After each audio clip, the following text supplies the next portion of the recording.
Hi guys, Bigg Boss Malayalam season 7 68-ാം ദിവസത്തെ episode review ആയിട്ട് വന്നതാണ്. എപ്പിസോഡിൻ്റെ തുടക്കത്തിൽ തന്നെ നെവിന് കിട്ടിയിരിക്കുന്ന പണിയാണ് കാണിച്ചിരിക്കുന്നത്. അത് വേറൊന്നുമല്ല, ഹോട്ട്സ്റ്റാറിൽ നടക്കുന്ന ഒരു ഫാൻസോൺ പ്രോഗ്രാമുണ്ട്.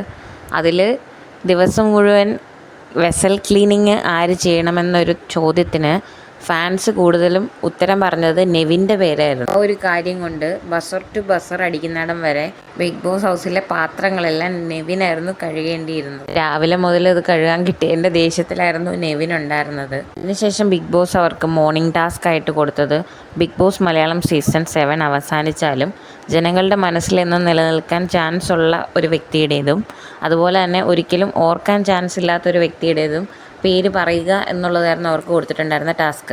ബിഗ് ബോസ് ഹൗസിന് വെളിയിൽ ഇറങ്ങിയാലും കൂടുതൽ പേരും ഓർക്കാൻ ചാൻസ് ഉള്ള ഒരു മുഖം എന്നുള്ള ഒരു കാര്യത്തിൽ ഹൗസിലുള്ളവർ കുറേ പേര് പറഞ്ഞത് നെവിൻ്റെ പേരായിരുന്നു. അതുപോലെ തന്നെ ആരും ഓർക്കാനിടയില്ലാത്തൊരു ഫേസ് എന്നുള്ളതിന് ലക്ഷ്മിയുടെ പേരായിരുന്നു പലരും പറഞ്ഞിട്ടുണ്ടായിരുന്നത്. ആ ടാസ്കിൻ്റെ ഇടയിൽ ബിന്നി ആദിലയുടെ പേരായിരുന്നു ഓർക്കാൻ ചാൻസ് ഇല്ല എന്നുള്ള രീതിയിൽ പറഞ്ഞിട്ടുണ്ടായിരുന്നത്. അത് വേറൊന്നും കൊണ്ടുമല്ല, ലക്ഷ്മി അവർക്കെതിരെ ഒരു കാര്യം പറഞ്ഞിട്ടുണ്ടായിരുന്നല്ലോ, ആദില നൂറയ്ക്കെതിരെ. ആ ഒരു കാര്യം വീണ്ടും വീണ്ടും ആദില ഹൗസിൽ പറയുന്നുണ്ടായിരുന്നല്ലോ. ആ സെയിം കാര്യം തന്നെ വീണ്ടും വീണ്ടും പറയുമ്പോൾ അതിനെപ്പറ്റി പുറത്തൊരു നെഗറ്റിവിറ്റി വരാൻ ചാൻസ് ഉണ്ട്. അതേ തുടർന്ന് ആൾക്കാർ ഓർത്തിരിക്കാൻ ചാൻസ് ഇല്ല എന്നുള്ള രീതിയിലായിരുന്നു ബിന്നി അങ്ങനെ പറഞ്ഞത്. എന്തായാലും ബിന്നി ആ ഒരു കാര്യം പറഞ്ഞപ്പോഴത്തേക്കും ആദിലയ്ക്ക് അത്ര ഓക്കെ അല്ലായിരുന്നു. കാരണം ആദിലയുടെ മുഖമൊക്കെ പോയിട്ടുണ്ടായിരുന്നു ആ സമയത്ത്. അതിനുശേഷം ജയിൽ നോമിനേഷൻ ആയിരുന്നു ഉണ്ടായിരുന്നത്. ഹൗസിലുള്ള മിക്കവരും അനീഷിന്റെ പേരും പറഞ്ഞു, അതുപോലെ തന്നെ ലക്ഷ്മിയുടെ പേരും പറഞ്ഞിട്ടുണ്ടായിരുന്നു. ബിന്നി അനീഷിനെ പറയാൻ കാരണം കോമണർ കാർഡ് ഇറക്കുന്ന ആ ഒരു കാര്യത്തിനെ പറ്റിയായിരുന്നു കൂടുതലും പറഞ്ഞത്. അനീഷും ലക്ഷ്മിയും ജയിലിൽ കിടക്കുമ്പോൾ അനീഷ് ലക്ഷ്മിയോട് പറയുന്നുണ്ട്, നമ്മളെക്കാൾ വലിയ കള്ളന്മാർ വീട്ടിലുണ്ടായിട്ട് നമ്മൾ ഇങ്ങോട്ട് വന്നു എന്നുള്ളത്. അത് ചെറുതായിട്ട് ശരിയല്ലേ ഗൈസ്? ബിഗ് ബോസ് തന്നെ പറയുന്നുണ്ടല്ലോ, ഗെയിമിൻ്റെ അടിസ്ഥാനത്തിലും പെർഫോമൻസിൻ്റെ ബേസിലുമാണ് ജയിലിലേക്ക് നോമിനേഷൻ ചെയ്യേണ്ടത് എന്നുള്ളത്. അങ്ങനെ നോക്കിക്കഴിഞ്ഞാൽ ഫെയർ ആയിട്ടുള്ളൊരു നോമിനേഷൻ ആയിരുന്നു ഇത് എന്നുള്ളത് നിങ്ങൾക്ക് തോന്നുന്നുണ്ടോ ഗൈസ്? ഫെയർ ആയിരുന്നു എന്നുണ്ടെങ്കിലും കമൻറ്റ് ചെയ്യണം, അല്ലായിരുന്നു എന്നുണ്ടെങ്കിലും കമൻറ്റ് ചെയ്യണം. ശേഷം ക്യാപ്റ്റൻസി ടാസ്കിലേക്ക് തിരഞ്ഞെടുക്കപ്പെട്ടത് അനുമോൾ, ആര്യൻ, സാബുമാൻ എന്നിവരാണ്. അവരായിരിക്കും ഇനിയിപ്പോൾ നെക്സ്റ്റ് ക്യാപ്റ്റൻസി ടാസ്കിലേക്ക് മത്സരിക്കാൻ പോകുന്നത്. ക്യാപ്റ്റൻസി ടാസ്കിലേക്ക് മത്സരിക്കാൻ 2 പേരെ തിരഞ്ഞെടുക്കുക എന്ന് പറയുന്നതും കേട്ടു. അതിനുശേഷം ഇവർ 3 പേരാണ് ക്യാപ്റ്റൻസി ടാസ്കിലേക്ക് സെലക്ട് ആയവർ എന്ന് പറയുന്നതും കേട്ടു. പക്ഷേ ഹൗസ് മേറ്റ്സ് എന്ത് പറഞ്ഞാണ് ഇവരെ ക്യാപ്റ്റൻസിയിലേക്ക് നോമിനേറ്റ് ചെയ്തത് എന്നുള്ളത് എപ്പിസോഡിൽ കാണിച്ചിട്ടുണ്ടായിരുന്നില്ല. ചിലപ്പോൾ BB+ലുണ്ടാവും, ഞാൻ കണ്ടില്ല, ഞാൻ എപ്പിസോഡ് മാത്രമേ കണ്ടുള്ളൂ. ബിഗ് ബോസ് ജയിലിലുള്ളവർക്ക് കൊടുത്ത പണി അടിപൊളിയായിരുന്നു. പാവങ്ങൾ ഫില്ലർ വെച്ച് കുപ്പിയിൽ വെള്ളം നിറയ്ക്കണം, അതും 11 കുപ്പിയിൽ. പക്ഷേ നല്ല രീതിയിൽ തന്നെ അവർ ആ ടാസ്ക് കംപ്ലീറ്റ് ആക്കുകയും ചെയ്തിരുന്നു.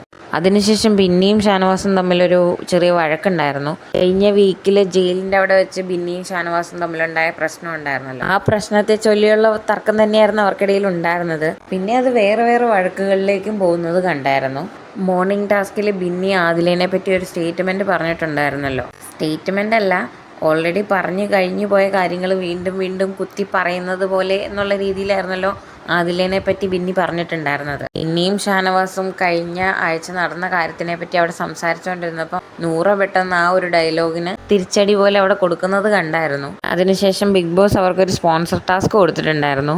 അത് അത്യാവശ്യം നല്ല ചിരിക്കാനുള്ള ഒരു ടാസ്ക് ആയിരുന്നു അത്. അവർ അത്യാവശ്യം നല്ല രീതിയിൽ തന്നെ ചിരിപ്പിക്കാൻ ശ്രമിച്ചെങ്കിലും ആദ്യത്തെ ടീം കട്ടക്ക് നിൽക്കുകയും ചെയ്തു. രണ്ടാമത്തെ ടീമിൽ വന്നപ്പോൾ സാബുമാനും ആദിലയും നശിപ്പിച്ചു. അതുകൊണ്ട് ആദ്യം വന്ന ഗ്രൂപ്പ് ജയിക്കുകയും ചെയ്തു. പക്ഷെ അത് നല്ലൊരു ഫണ്ണായിട്ടുള്ളൊരു സ്പോൺസർ ടാസ്ക് ആയിരുന്നു അത്.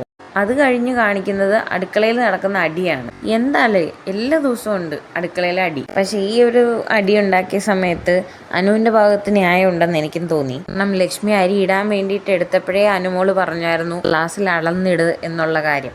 അപ്പോഴും ഈ പറയുന്ന ലക്ഷ്മി തന്നെ പറഞ്ഞിട്ടുണ്ടായിരുന്നു, എനിക്കറിയാം, എന്നെ കൂടുതൽ പഠിപ്പിക്കാൻ വരണ്ട എന്നുള്ള രീതിയിൽ തന്നെയായിരുന്നു ലക്ഷ്മി പറഞ്ഞിട്ട് സ്വന്തം ഇടുകയാണ് ചെയ്തത്. അതിനുശേഷം ചോറ് ഓവറായിട്ടിരിക്കുന്നത് കണ്ടപ്പോൾ അനു ചൂണ്ടിക്കാണിച്ചപ്പോൾ ഉടനെ അവിടെ വീണ്ടും ലക്ഷ്മി തന്നെ വീണ്ടും ഒരു സീൻ ക്രിയേറ്റ് ചെയ്യുന്നു. സ്വന്തം ഭാഗത്തെ തെറ്റെങ്കിലും ആറ്റിറ്റ്യൂഡിന് ഒരു കുറവുമില്ല, പിന്നെയും കിടന്ന് വളവള പറഞ്ഞുകൊണ്ടിരിക്കും. ആവശ്യമില്ലാത്തടത്തൊക്കെ കയറി ഡയലോഗ് ഇടാൻ അറിയാമെന്ന് മാത്രമേ ഉള്ളൂ. വെറുതെ ഓരോരോ സീൻ മനഃപൂർവ്വം ക്രിയേറ്റ് ആക്കുന്നത് പോലെയാണ് തോന്നിയിട്ടുള്ളത്. എപ്പിസോഡിൻ്റെ അവസാനം ബിന്നിയും ആദിലയും നൂറയും ഗാർഡൻ ഏരിയയിൽ വന്നിരുന്ന് സംസാരിക്കുന്നത് കാണിക്കുന്നുണ്ടായി. രാവിലെ നടന്നൊരു ടാസ്കിനിടയിൽ ബിന്നി ആദിലേനെ പറ്റി പറഞ്ഞിട്ടുണ്ടായിരുന്നല്ലോ.